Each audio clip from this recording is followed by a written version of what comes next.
Análise do nível de adoção de relato integrado, aluno Rodrigo Bonetti, orientadora professora Elise Sorgerzaro. Em 2013, o IIRC lançou uma estrutura para a elaboração do relato integrado e também um projeto piloto, do qual algumas empresas brasileiras aderiram, passando a adotar relato integrado de maneira voluntária.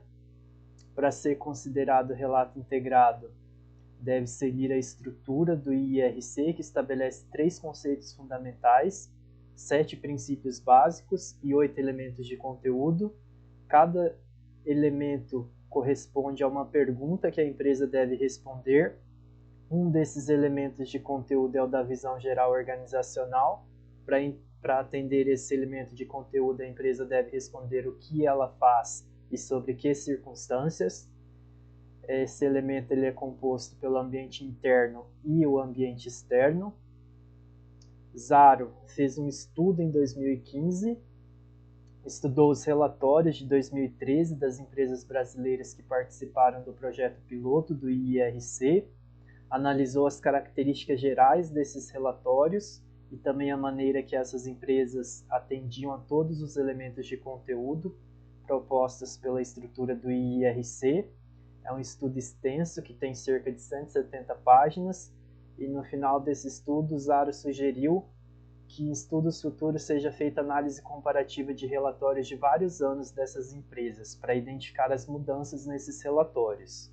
É diante dessa sugestão que definiu-se como objetivo geral do trabalho identificar as mudanças nos relatórios de 2013, 2016 e 2020 das empresas brasileiras pioneiras do projeto piloto do IIRC, quanto às características gerais e ao atendimento do elemento de conteúdo visão geral organizacional em seu componente ambiente interno.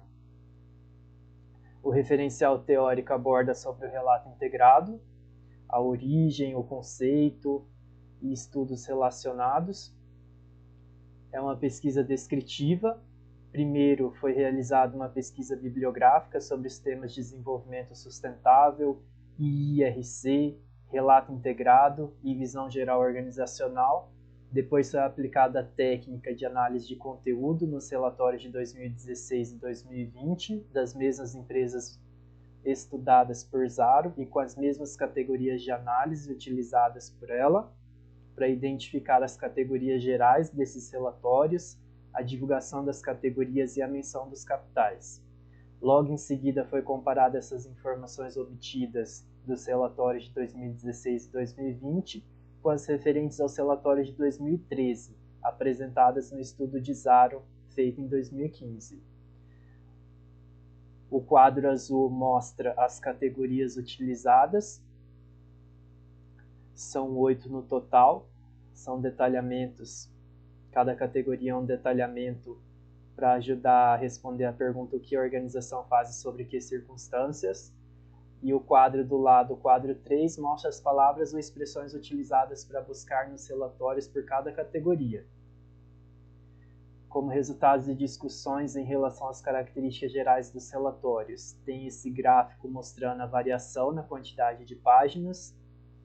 De 2013 para 2016 teve um aumento na quantidade média de páginas de 1,7 páginas, e de 2016 para 2020 teve um aumento de 69,7 páginas. O quadro do lado mostra as diretrizes da GRI utilizadas nos relatórios dessas empresas nos 3 anos.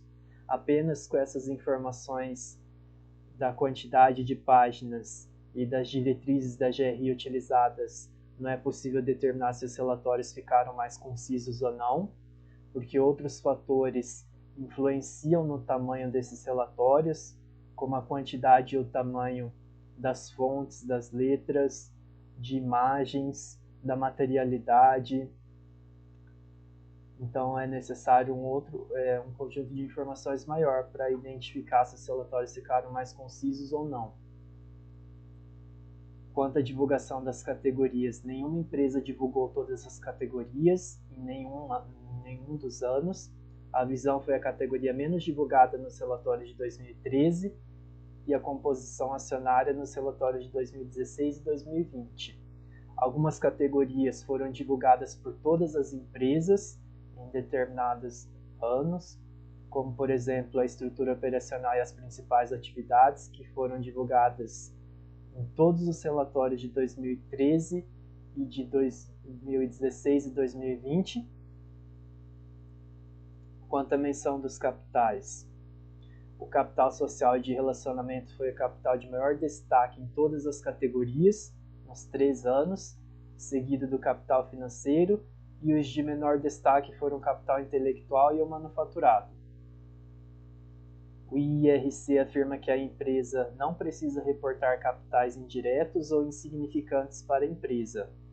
A categoria composição acionária foi a que teve a menor quantidade de menção de capitais nos 3 anos. Essa pesquisa ela dá um feedback de quais informações as empresas estão deixando de divulgar ou poderiam divulgar de maneira diferente, o que contribui para as empresas melhorarem seus futuros relatórios integrados. Também contribui para a sociedade e para os usuários, já que esses vão se beneficiar de relatórios de maior qualidade.